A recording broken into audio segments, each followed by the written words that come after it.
আসসালামু আলাইকুম। শেয়ার করব রেস্টুরেন্টের মতো চিকেন চাপ রেসিপি। খুবই সহজ রেসিপি, ঘরোয়া মশলা দিয়ে খুব সহজভাবে তৈরি করে নেওয়া যায়। এই চিকেন চাপটা কিন্তু ছোট বড় সবাই খুবই পছন্দ করে, আর রেস্টুরেন্টের চাইতে এটা বেশি স্বাস্থ্যসম্মত ও বেশি টেস্টি। এখানে আমি 2 পিস মুরগির মাংস নিয়েছি, 1 পিস বুকের ও 1 পিস রানের। আর এ দুটো কিন্তু অনেক বড় সাইজ, প্রায় 1.5 কেজি পরিমাণ ওজনের। তো এখন এই মাংসগুলোকে আমরা হাড্ডি থেকে সম্পূর্ণ আলাদা করে নেব, আর একটা ধারালো ছুরি দিয়ে ভালোভাবে এটাকে হাড্ডি থেকে আলাদা করে নিতে হবে। তো দেখতেই পাচ্ছেন আমি কিন্তু হাড্ডি থেকে সম্পূর্ণ মাংসটাকে আলাদা করে নিয়েছি। ঠিক একইভাবে বুকের যে অংশটা রয়েছে সেটাকে আমি হাড্ডি থেকে এইভাবে করে আলাদা করে কেটে নেব। এখানে আমার মুরগিটা অনেক বড় ছিল, তাই আমি 2 পিস নিয়ে নিচ্ছি। তোমরা চাইলে কিন্তু আরও অনেকগুলো দিয়ে এই চিকেন চাপ তৈরি করে নিতে পারো। এছাড়াও এরকম এগুলোকে আস্ত না রেখে তোমরা কিন্তু রেগুলার কাট করেও চিকেন চাপগুলো তৈরি করে নিতে পারো।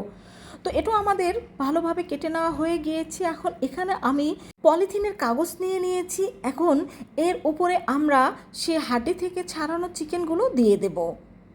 আর দিয়ে দেওয়ার পর এখন কোনো একটা ভারী কিছু দিয়ে এটাকে ভালোভাবে একটু থেতলে নেব।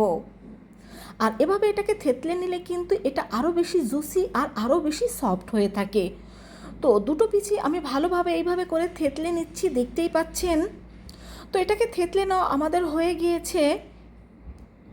এখন আমরা এর জন্য মশলা তৈরি করে নেব। তো এখানে আমি প্রায় 3 টেবিল চামচের মতো টক দই নিয়ে নিচ্ছি, আর নিয়ে নিচ্ছি হাফ টেবিল চামচ পরিমাণ রসুন বাটা, 1.5 টেবিল চামচ পরিমাণ আদা বাটা। আর এই চিকেন চাপটা কিন্তু একটু ঝালঝাল খেতে ভালো লাগে, তাই দিয়ে দেব 1.5 টেবিল চামচ পরিমাণ লাল মরিচের গুঁড়ো, দিয়ে দেব 1 চা চামচ পরিমাণ হলুদ গুঁড়ো, হাফ চা চামচ পরিমাণ জিরার গুঁড়ো, হাফ চা চামচ পরিমাণ ধনিয়া গুঁড়ো। আর দিয়ে দেব এখানে আমি প্রায় 3 টেবিল চামচের পরিমাণ টমেটো সস, আর দিয়ে দেব স্বাদ মতো লবণ, দিয়ে দেব 1 চা চামচের মতো লেবুর রস। এখন ভালোভাবে এই মশলাটাকে আমরা একসাথে মিশিয়ে নেব।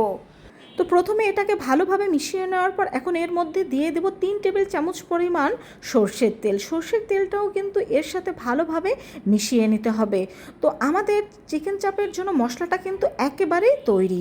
এখন এর মধ্যে আমরা সেই চিকেনগুলো দিয়ে দেব, আর চিকেনগুলো দিয়ে দিয়ে ভালোভাবে 5 থেকে 6 মিনিট সময় নিয়ে এই চিকেনের গায়ে মশলাটাকে আমরা ভালোভাবে মেখে নেব।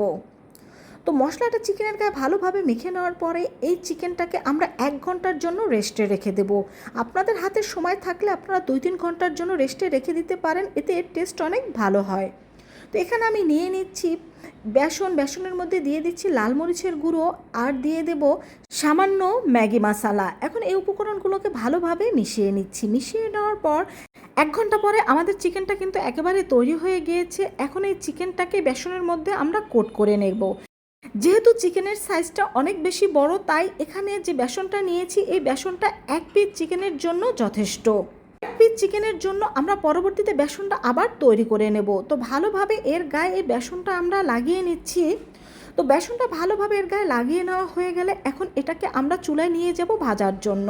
তো তেলটা গরম হয়ে গিয়েছে, এখন এর মধ্যে চিকেন চাপটা দিয়ে দেব। চুলার হিট মিডিয়াম টু লো হিটে রেখে এই চিকেন চাপটা একটু সময় নিয়ে ভেজে নিতে হবে। কয়েকবার উল্টে পাল্টে এই চিকেন চাপটাকে আমরা ভালোভাবে ভেজে নেব। তো এখন এটাকে আমরা উল্টে দিচ্ছি। আমাদের চিকেনটা অনেক বড় থাকার কারণে আমি এখানে কিন্তু 1 পিস দিয়ে দিয়েছি।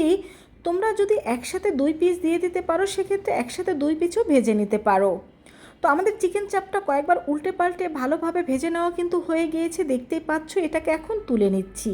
তো আমাদের অন্য আরেক পিস যে চিকেন চাপটা রয়েছে সেটাও কিন্তু ঠিক একইভাবে আমি তৈরি করে নিয়েছি। তো তৈরি হয়ে গেল আমাদের চিকেন চাপ। তো আশা করছি এখন থেকে আর রেস্টুরেন্টে গিয়ে চিকেন চাপ খাওয়ার কোনো প্রয়োজন নেই, বাসায় খুব সহজভাবে এভাবে তৈরি করে নিতে পারবেন। আর এটা কিন্তু অনেক পারফেক্টভাবে সিদ্ধ হয়েছে, দেখতেই পাচ্ছেন। এখন এটাকে নান, রুটি অথবা পরাটা দিয়ে পরিবেশন করতে পারেন। তো ভালো লাগলে কমেন্ট করে জানাবে, বন্ধুদের সাথে শেয়ার করবে। আল্লাহ হাফেজ।